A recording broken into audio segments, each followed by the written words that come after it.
사랑하고 존경하는 주소망교회 믿음의 동역자 여러분, 주일 예배에 오신 여러분들을 진심으로 환영하고 축복합니다. 하나님은 우리 동역자님들을 오늘도 정말 기다리셨습니다. 오기를 간절히 바라시고 이 자리에 오셨을 때 하나님 너무 기뻐하셨을 줄로 압니다. 한 주간 바쁜 걸음 속에서도, 바쁜 일정 속에서도 눈코 뜰 새 없이 바쁘게 뛰어다니셨을 줄로 아는데, 오늘 이 주일 예배를 들으시면서 하나님의 품을 느껴보시고 쉼을 주시고 위로를 주시고 평안을 주시는 하나님의 품과 사랑과 은혜를 누리시기를 주의 이름으로 축원합니다. 이번 주에 수능입니다. 수능이죠. 우리 교회뿐 아니라 모든 수험생들과 그 가정에, 그리고 함께 마음을 모으고 있는 우리 부모님들, 그리고 또 건너면 또 수능 보는 뭐 조카라든지 뭐 친구 아들이라든지 아니면 뭐 손자 손녀라든지 분명히 있을 거예요. 그런 모든 가족분들에게 주님의 이름으로 위로와 평강이, 그리고 또 함께 하심이 있기를 소원합니다. 수험생 여러분, 시험 잘 볼 겁니다. 시험 잘 볼 줄 압니다. 하나님께서 우리 수험생의 마음을 붙드셔서 시험장에서도 흔들리지 않게 하시고, 그동안 수고와 땀과 노력해 오셨잖아요. 그것만큼, 수고한 만큼, 뿌린 만큼 하나님이 거두게 하실 줄로 믿습니다. 네, 선배들은 이렇게 조언하더라고요. 가장 기본적인 건데, 이 전자기기, 핸드폰하고 시계도 전자기기를 가져가면 안 된다고 합니다. 그래서 요거부터 확인하라고 하고, 또 시험장에 딱 돼서 도착하는 게 아니라 좀 많이 일찍 가라고 하더라고요. 그래서 좀 많이 일찍 가야 마음이 좀 안정이 된다고, 많이 일찍 가기. 그리고 점심 식사 있잖아요. 이거 조금 부족하게 먹기. 그리고 또 이런 것도 권면하더라고요. 그 시험을 보면은 모르는 부분의 문제라든지 새로운 유형의 문제가 나올 수밖에 없거든요. 그리고 또 어느 때는 물수능이라고, 쉬운 수능이라고 하기도 하지만, 또 어느 때는 어려운 불수능이라고 하기도 하거든요. 그럴 때일수록 당황하지 않아야 된다. 나만 어려운 게 아니라 다 어렵고, 나만 쉬운 게 아니라 다 쉽다. 그래서 당황하기보다는 아는 문제를 먼저 풀어라. 최선을 다했으니 반드시 그 결과가 나오니까 당황하지 말아라. 여러분, 하나님이 우리 수험생 여러분들이 시험 푸는 그 순간에도 우리 여러분 곁에서, 여러분 마음 안에서 함께 하실 줄로 믿습니다. 그러니까 너무 걱정하거나 염려하지 마십시오. 사랑하는 동역자 여러분, 우리는 살아가면서 자주 정답을 알고 있다는 사람을 만나곤 합니다. 무엇이 옳고 무엇이 틀렸는지, 누가 잘했고 누가 잘못했는지 마음속으로 판단하기도 하고, 입 밖으로 저건 잘못됐어, 저건 잘했어. 잘했다는 말은 보통 안 하죠. 너 저렇게 공부하면 안 되는데, 혹은 저렇게 회사 생활하면 안 되는데, 저렇게 운전하면 안 되는데, 좀 더 나아가서 저렇게 세상 살면 안 되는데 하는 사람들을 만나곤 합니다. 너무나 쉽게 남을 평가하고 판단하는 사람들을 만나곤 하지요. 그래서 오늘 바울은 오늘 본문에 이렇게 얘기합니다.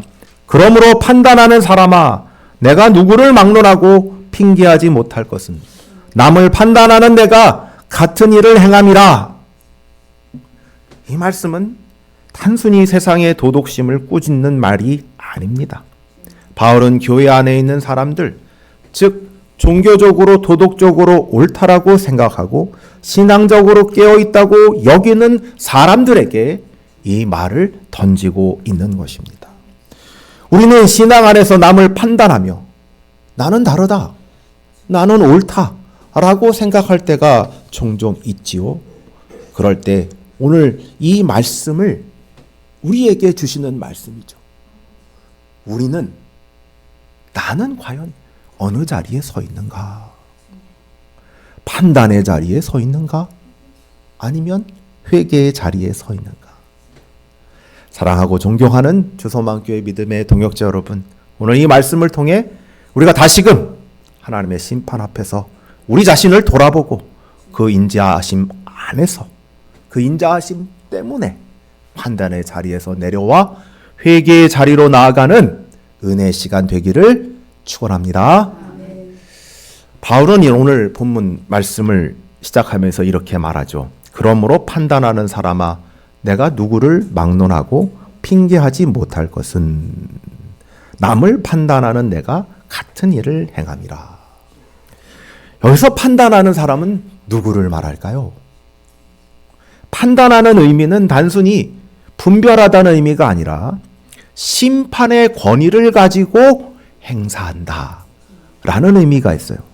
즉, 이게 분별한다는 의미가 아니라 하나님처럼 내가 누군가를 신문하고 선고하는 태도, 이게 판단하는 모습인 것입니다.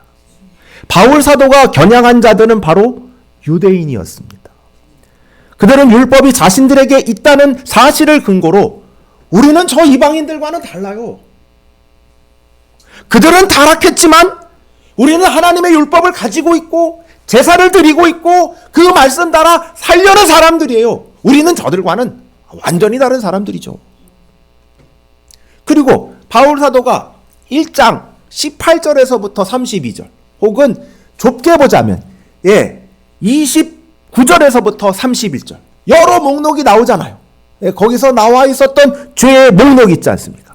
우상을 숭배한다든지 또 동성애의 죄를 짓는다든지 또 율법의 여러 계명들을 어긴다든지 하는 사람들, 그러니까 1장 18절에서부터 32절까지의 말씀을 들으면 유대인들은 바울 사도 당신 틀린 말 한 거 없어. 모두가 맞는 말이야. 나도 거기에 전적으로 동의해. 100% 동의한단 말이야. 그런데 그런 그들에 대해서 바울 사도가 무슨 말을 하고 있는지 그 의도는 1절 하반절에 나옵니다. 핑계할 수 없어. 핑계할 수 없다는 뜻은 변호할 말이 없다는 것입니다. 유대인들은 이방인들을 손가락질을 하는 그 죄를 정확히 똑같이 짓고 있는 것입니다. 여러분, 구약의 이스라엘 백성들 한번 생각해 보실까요? 이사야 선지자는 이스라엘을 향해 이렇게 외쳤습니다. 이 백성이 입으로는 나를 가까이 하며 입술로는 나를 공경하나 그들의 마음은 내게서 멀도다.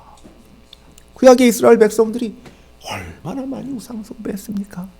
얼마나 많이 십계명을 어겼습니까? 그리고 수백 년 뒤 예수님은 외식하는 바리새인과 서기관들을 향하여 이렇게 외쳤죠.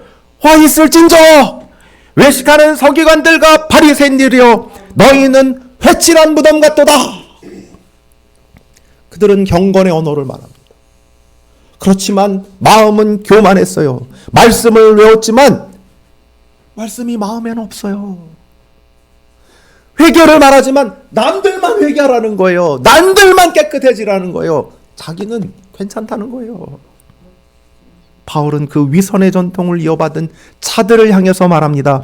판단하는 사람아, 너도 같은 일을 행하느니라. 여러분, 하나님의 심판은요, 항상 진리대로 이루어집니다. 겉모습이나 종교적 지위나 신앙의 형식으로 판단하지 않으시고 있는 그대로의 진실을 보십니다. 구약의 유다는 하나님의 언약 백성이었잖아요. 근데 어떻게 됐어요? 바벨론에 의해서 어떻게 됐어요? 망했죠. 예루살렘 성전은 회파되었어요. 예루살렘 성전은 완전히 다 무너졌어요. 그리고 그 백성들은 모두 다 죽거나 남아있는 자들도 다 어디 갔어요? 바벨론의 포로로 끌려갔어요. 하나님은 그것이 심판이라고 수많은 선지자들을 통하여 말씀하셨어요. 여러분, 예수님 시대에서도 바리새인과 서기관들은 율법을 외우고 경건을 자랑했지만 예수님은 그들의 실체를 폭로하셨습니다. 야, 이 독사의 자식들아, 너희가 지옥의 판결을 어떻게 피하겠느냐. 이처럼 진리의 심판은 유대인들이 가지고 있는 종교적 보호막을 무너뜨립니다. 율법을 가진 자에겐 율법, 대로, 은혜를 들은 자에게는 들은 대로 심판하십니다. 하나님의 심판은 단순해요. 행한 대로 보응받는 것입니다. 그러나 위선은 그 죄를 감추고 마치 하나님께서 심판을 하지 않으실 것처럼 자신을 속입니다.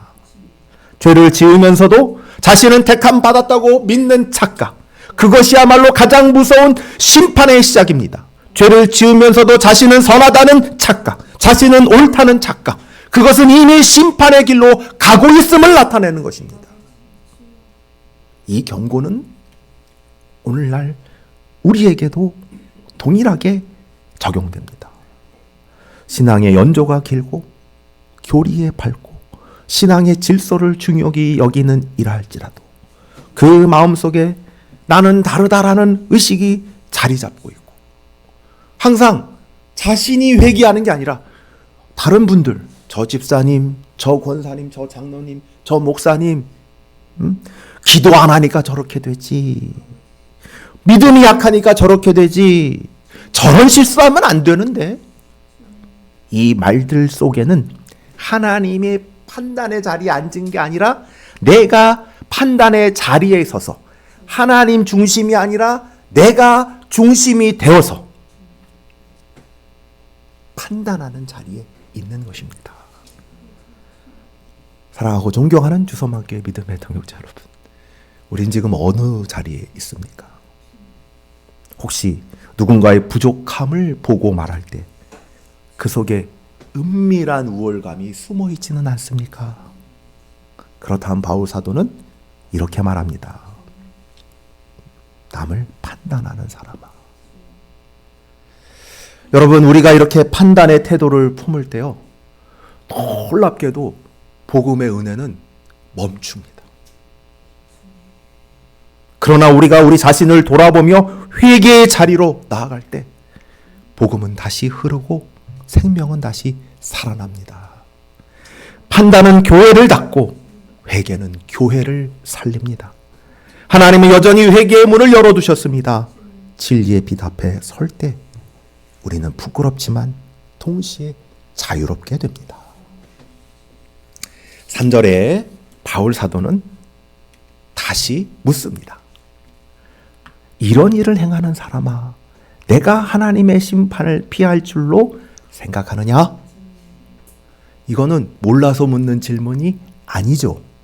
의도를 가진 수사법이죠. 그러면 그 의도가 뭐겠습니까? 너희가 피할 줄로 생각하느냐? 그 말에는 너희는 스스로 속고 있다라는 의미가 숨어 있는 것입니다. 그것은 의문이 아니라, 몰라서 묻는 게 아니라 폭로하는 것입니다. 뭘 폭로하죠? 바로 자기 기만의 신앙을 폭로하는 것입니다. 유대인들이 이렇게 생각했기 때문이죠. 하나님이 공의로우시지만 우리는 적어도 예외야. 왜? 율법을 가지고 있으니까. 왜? 우리는 선택받은 아브라함의 자손이니까. 그래도 나는 율법을 지키려고 노력했지. 지키지 않는 저 사람들은 모르겠지만 바리새인이고 서기관인 나는 예외야.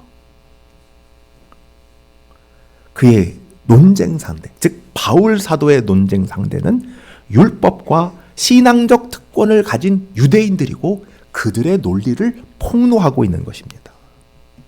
네. 너희들 같은 일하고 있잖아. 같은 죄를 저지르고 있잖아. 그런데 하나님의 심판을 피할 줄로 생각한다고? 너 자신을 속이지 마라. 하나님의 심판에서는 누구도 예외가 없다는 것을 가르쳐주고 있는 셈이죠.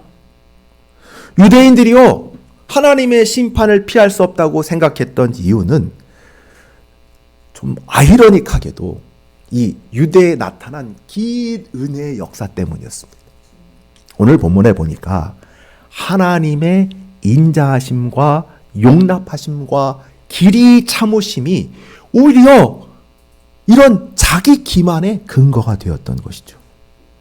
그러니까 하나님은 이 인자하심과 용납하심과 길이 참으심 때문에 지금이라도 마땅히 심판하셔야 되는데 심판을 안 하시고 한 번 참고, 두 번 참고, 세 번 참고, 네 번 참고, 하나님의 참는 거를 손가락으로 세알일 수 있을까요? 못 세알일 겁니다. 못 세알일 거예요. 한 수만 번은 참으셨을 거예요. 수만 번이 뭡니까? 수십만 번, 수천만 번은 참으셨을 거예요. 근데 이게 심판이 안 나타나시니까 유대인들이 생각할 때 뭐라고 생각하냐면, 괜찮네. 나 잘 사나 보다. 응? 나 잘 사나 보다. 나 별일 없으니까 내가 지금 잘하고 있나. 이렇게 생각하는 것입니다. 그러니까 이 백성을 기다리셔서 회개하기를 기다리는 이 기다림의 시간, 인내의 시간을 나 잘 살고 있어. 나 괜찮게 살고 있어. 는 자기 확신과 자기 기만의 시간으로 바꾸어 버리는 것입니다. 그들은 하나님의 인자하심을 회개의 부르심으로 듣지 않고 자기 의를 강화하는 면죄부로 바꾸어 버렸습니다. 오늘도 이 모습이 다르지 않습니다. 세상의 비신자들은 이렇게 말을 합니다. 하나님이 있다면 왜 심판하지 않습니까? 왜 악인들은 멀쩡하고 오히려 승승장구하지요? 하나님이 선하시고 능력 있는 하나님이라면 그거 콱 심판하셔야 되는 것 아닙니까? 그런 거 없으니까 하나님 안 계신 거예요. 반대로 하나님이 심판하는 국면이 조금이라도 있으면 아이고 이게 말이 됩니까? 하나님 사랑의 하나님이라고 했잖아요. 사랑의 하나님이면 이렇게 하시면 안 되죠. 모든 죄를 그냥 덮으셔야죠. 용서하셔야죠. 라고 말을 합니다. 하나님의 인내와 공의를 모두 불신의 근거로 삼아버립니다. 여러분, 하나님이 침묵하시는 듯하게 보이는 이유는 무능하셔서가 아니라 회개를 기다리고 있기 때문입니다. 그리고 교회 안에서도 이런 오용은 반복이 됩니다. 하나님은 사랑이시니까 괜찮아. 우리는 은혜로 구원받았으니 회개하지 않아도 돼. 실제로 어떤 이단들은 회개하면 구원받지 않았다고 주장하곤 합니다. 굉장히 심각한 이 구원파라는 이단이죠. 사실 이 반율법주의가 이 말에는 숨어 있기도 합니다. 뭐냐 하면 회개할 필요 없다. 우리는 마음대로 죄를 저질러도 구원받는다. 라는 것이죠. 여러분, 하나님의 심판의 교리를 왜곡하여 하나님이 죄를 다루지 않는다는 착각을 들기도 하죠. 그 결과 죄의 방종으로 이어지고 회개는 불필요한 것으로 여겨집니다. 더 나아가 그것은 예수님의 십자가의 대속적 죽음을 무력화시키는 신앙적 오류로 발전합니다. 그러려면 예수님이 왜 십자가에 달려 죽으셨습니까? 만일 하나님께서 죄를 심판하지 않는다면 예수님의 십자가가 왜 필요했겠습니까? 십자가는 바로 하나님의 공의의 심판이 반드시 임해야 된다는 것입니다. 우리가 이 대속적 죽음의 의미를 놓친다면 다 놓치는 거예요. 여러분, 우리는 행한 대로 보응받아요. 그럼 그 보응을 누가 받았느냐? 우리 주님이 받으신 거예요. 그게 대속적 죽음의 의미인 것입니다. 그러기에 십자가는 바로 하나님의 심판과 사랑이 만나는 자리입니다. 하나님은요, 결코 죄를 묵인하지 않습니다. 그러므로 은혜를 핑계로 죄를 가볍게 여기는 것은 십자가를 결국 값싼 은혜로 만드는 길입니다. 어느 아버지에게 반항적인 아들이 있었다고 합니다. 아버지는 늘 아들을 사랑했고 잘 되기를 바랬습니다. 혼도 잘 못 내셨다고 해요. 근데 아들은 이 약간은 방랑기도 있었고 호랑 말코 같다는 표현 아시죠? 그 사랑을 오해했습니다. 아버지가 날 혼내지 않으셔. 이거를 내가 잘하고 있구나. 난 뭘 해도 괜찮네. 하면서 많은 사람들에게 거짓말도 하고 또 학교에 빠지고 나쁜 친구들과 어울려 돌아다니기 시작했습니다. 그럴 때마다 아버지는 그 아들을 불러서 야, 너 그렇게 살면 안 된다. 이렇게 얘기했습니다. 아들아, 너 그 죄의 길에서 돌아와야 된다. 난 너를 기다리고 있다. 라고 말입니다.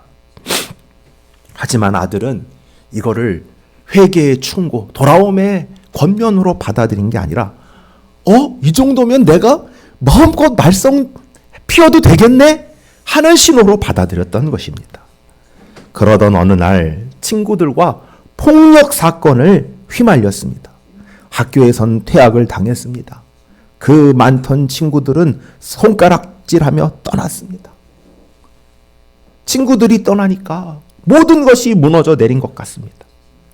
그러니까 막 난리도 아니죠. 근데 아버지는 아무 말 없으셨어요. 근데 그 아버지가 새벽마다 어디를 나가시는 거예요.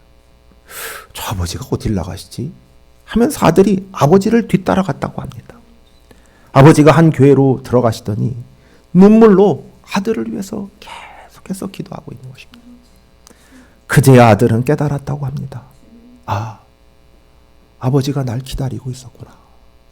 내가 돌아오기를 기다리고 있었구나. 하나님의 인자하심도 마찬가지입니다. 그분의 사랑은요, 죄를 묵인하는 침묵이 아니라 회개할 시간을 주시기 위한 기다림인 것입니다. 이 기다림을 무시하고 계속 죄를 짓는다면 인자하심은 결국 심판의 증거로 바뀔 것입니다. 바울은요, 이렇게 얘기를 합니다. 내 완고함과 회개하지 아니하는 마음을 따라 진노를 내게 쌓는도다. 하나님은 지금도 기다리시는데 왜 어떤 사람들은 끝까지 돌이키지 않을까요? 마음이 굳어있기 때문이에요. 완고함은요, 돌처럼 딱딱한 마음. 네? 그리고요, 회개하지 않는 마음은요, 회개를 안 하는 게 아니라 자신이 잘못되었다는 사실조차 인정하지 않는 마음이에요. 바로 이 두 마음은 영적 마비예요. 영적 마비 상태예요. 더 이상 하나님 말씀 앞에서 감각하지 못하는 상태. 그러니까 소기에 경읽기라고 그러죠. 소기에 우리는 성경 읽기. 소기에 성경을 읽은들 그 소가 괘씸하겠습니까? 말도 안 되는 거죠. 이런 상태라는 거예요. 예수님 당시에 바리새인과 서기관들이 그랬죠. 예수님은 바리새인들과 서기관들을 꾸짖었죠. 근데 그 꾸짖음을 저주라고만 생각하시는 분들이 있어요. 그게 아니에요. 뭐요? 바리새인과 서기관들 보고 돌아오라는 거예요. 돌아오라는 거예요. 돌아오라는 거예요. 지금이라도 회개하라는 거예요. 그래서 뭐라고 하신 거고, 그래서 기다리신 거고, 논쟁도 하신 거예요. 근데요, 돌이키지 않았을 때 이 바리새인과 서기관들이 예수님을 십자가에 못 박는데 가장 앞장선 사람들이 되고 말았잖아요. 마찬가지입니다. 바울 사도도 오늘 우리에게 이렇게 말하는 거예요. 돌이키지 않는 자들, 회개를 미루고 돌이키지 않는 자들에게 내가 진노를 내게 쌓는도다. 여기서 쌓는도다는 보화를 적립할 때 쓰는 말이 돼요. 그러니까 이건 뭐냐 하면 우리가 돈을 이렇게 아주 저축을 하잖아요. 얼마나 차곡차곡 아껴서 저축하고 하겠습니까? 이런 것처럼 차곡차곡 진노를 쌓고 있는 거예요. 반드시 쏟아 부어질 진노. 사랑하고 존경하는 조서만교회 동역자 여러분, 말씀을 뵙고자 합니다. 우리는 로마서 2장을 통해서 하나님의 인자하심과 공의로운 심판을 함께 보았죠. 하나님은 죄를 즉시 심판하지는 않으시고 기다리십니다. 그 기다림은 회개로 부르시기 위함입니다. 하지만 그 인자하심을 핑계로 돌아오지 않는 자들에게는 반드시 심판이 임한다는 말씀을 오늘 해주셨습니다. 여러분, 여러분의 자리는 어디에 있습니까? 판단의 자리에 서 계십니까? 그래서 저 사람 잘못했고 이 사람 잘못했고 나는 괜찮아 라는 자기 기만 속에 계십니까? 근데 바울 사도는 야, 판단의 자리에서 내려와. 이제 회개의 자리로 들어가. 주님 앞에 돌아가. 라고 권면하십니다.